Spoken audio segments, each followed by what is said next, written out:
The Mirage of Autonomy, How France Tried to Remake Europe, and Discovered that History Does Not Negotiate. In geopolitics, ambition is rarely punished for being wrong. It is punished for being premature. France's great strategic wager of the early 2020s, the idea that Europe could emancipate itself from American tutelage, reposition Russia within a continental security framework, and emerge as a sovereign pole between Washington and Beijing, was not foolish. On the contrary, it was elegant. It possessed intellectual lineage, philosophical coherence, and the unmistakable scent of French grandeur. What it lacked was time. By 2026, Europe does not resemble the continent Emmanuel Macron imagined in speeches delivered beneath chandeliers and marble columns. It is not strategically autonomous. It is not geopolitically agile. It is not power, it is armed, alarmed, and once again American. The dream of European strategic autonomy, once spoken of with reverence in Paris and indulgence elsewhere, now survives as a rhetorical fossil, invoked politely, and ignored operationally. NATO has expanded, American troops have multiplied, defense budgets have soared, and European capitals now speak the language of deterrence with the solemnity of men who have rediscovered gravity. France, having attempted to bend history, discovered instead that history had simply resumed. A very French idea. Strategic autonomy was not born in the Élysée Palace in 2023. It was born decades earlier, in the long shadow of Charles de Gaulle, who believed that a nation unable to decide its own fate was not fully sovereign, no matter how many allies it possessed. France's worldview has always differed subtly from that of its neighbors. Where Germany sees stability, France sees vulnerability.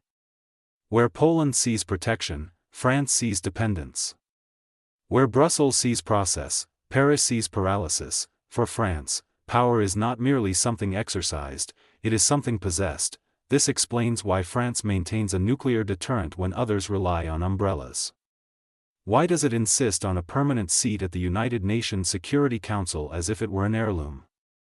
Why it speaks of Europe not as a market but as a civilization. Macron did not invent this tradition. He inherited it, and, with characteristic confidence, attempted to modernize it. The world he confronted seemed receptive. The United States was distracted, polarized, increasingly focused on China. Britain had left the European Union. Germany hesitated, as it always does, before history shoves it forward. Russia appeared contained but restless. China loomed large, transactional, impatient. Multipolarity was fashionable. Autonomy sounded sensible. Why, Macron asked repeatedly, should a continent of 450 million people outsource its security to a republic across the Atlantic whose voters increasingly wondered why they were still paying the bill? It was a reasonable question. Unfortunately, geopolitics is not a seminar. The plan, such as it was, France's vision rested on several interlocking assumptions. First, that American primacy was waning, not collapsing but thinning, and that Washington would gradually welcome a more self-reliant Europe. Second, that Germany, long allergic to strategic leadership, would eventually accept responsibility commensurate with its economic weight. Third, Eastern Europe's attachment to NATO was emotional rather than structural. A legacy fear that could be softened through reassurance. Fourth, and most controversially, that Russia, chastened, sanctioned, and strategically lonely, could someday be reintegrated into a European security architecture once Ukraine conflict was resolved or frozen. This was not appeasement. It was geometry. France envisioned a Europe capable of acting militarily without American permission, trading without Chinese leverage, and negotiating with Moscow without fear. A Europe that was neither anti-American nor anti-Russian, but European. In Paris, this sounded like strategy. In Warsaw, it sounded like heresy. Germany, the indispensable obstacle. Every European project eventually collides with Germany, not because Berlin opposes them, but because it cannot decide whether it believes in them. For years, Germany had treated security as a historical embarrassment best managed by checkbook. Defense was underfunded, diplomacy cautious, and strategic culture outsourced to Washington. Energy policy, meanwhile, was conducted as if geopolitics were an impolite superstition. France assumed this would change gradually. Instead, it changed catastrophically. The invasion of Ukraine in 2022 did not awaken Germany into leadership. It shocked it into repentance. Berlin's response, the famous Zeitenwende, was less a strategic pivot than a moral one, an admission that pacifism had become indulgent, but repentance does not produce autonomy. Germany's rearmament did not strengthen Europe's independence, it strengthened NATO. Its military purchases favored American systems. Its strategic reflex remained Atlanticist. Its fear of being alone proved stronger than its desire to lead. France had hoped for a partner. It found a penitent, Eastern Europe. Geography has a vote. If Germany was hesitant, Eastern Europe was unmovable. For Poland, the Baltics, and much of the eastern flank, NATO was not an institution. It was an insurance policy written in blood. French assurances, elegant, rational, historically informed, collided with memories of partitions, occupations, and betrayals. When Paris spoke of dialogue with Moscow, Eastern Europe heard negotiation over their heads. Strategic autonomy requires trust. Eastern Europe had none to spare. From their perspective, the American presence was not excessive, it was insufficient. Every additional battalion was reassurance. Every American flag on European soil was a reminder that Article 5 still meant something tangible. France's attempt to loosen Europe's embrace of the United States thus encountered an inconvenient truth. Some members of the European Union had joined precisely because of that embrace. Autonomy, they felt, was a luxury of distance. They lived next door, Russia. The assumption that would not survive contact with reality, the most delicate element of France's vision concerned Russia. Before 2022, the idea that Russia might one day be folded back into a European security architecture was not absurd.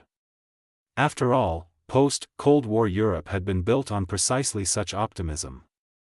Even after Crimea in 2014, many believed the breach could be managed. France's argument was strategically coherent: isolate Russia completely, and it would fall permanently into China's orbit, engage it conditionally, and Europe might regain leverage. This was balance of power logic, not sentimentality. What Paris underestimated was the degree to which Russia itself had changed. The war in Ukraine did not merely reflect Russian aggression, it revealed a Russian worldview fundamentally incompatible with the post-Cold War European order.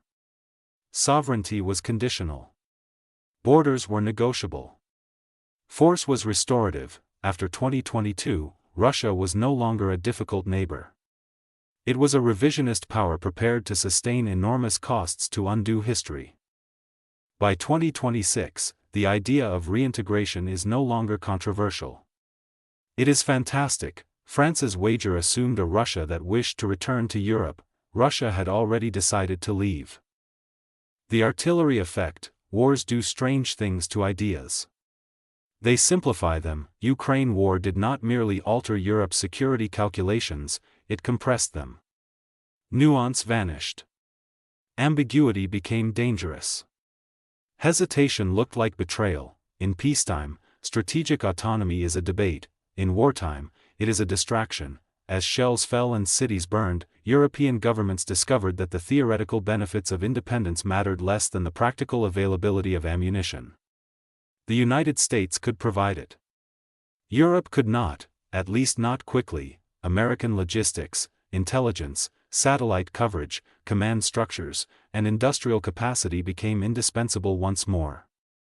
The alliance ceased to be philosophical and became mechanical. You cannot debate autonomy while borrowing artillery, and so, gradually, quietly, without formal declaration, Europe remilitarized. Under American leadership, NATO's resurrection. Few institutions have enjoyed a more dramatic resurrection than NATO. Once declared brain dead by Macron himself, the alliance responded not by dying, but by multiplying.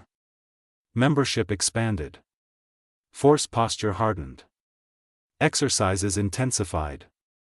Command structures thickened. By 2026, NATO is no longer a legacy alliance searching for purpose. It has purpose in abundance.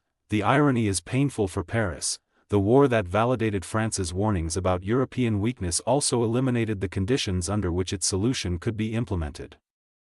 NATO did not crowd out European autonomy by conspiracy, it did so by necessity. When deterrence becomes urgent, sovereignty becomes secondary. The American paradox: France's project assumed a United States willing to step back. Instead, America stepped forward, not because Washington wished to dominate Europe, but because no one else could move fast enough.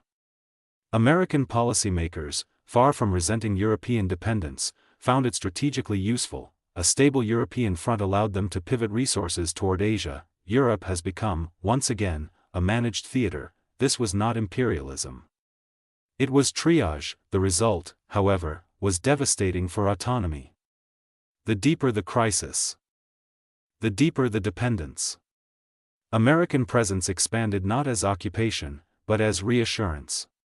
Yet reassurance, once given, is rarely surrendered. By 2026, the idea that Europe might detach itself from American strategic leadership appears almost quaint, like discussing maritime independence while standing aboard another man's ship.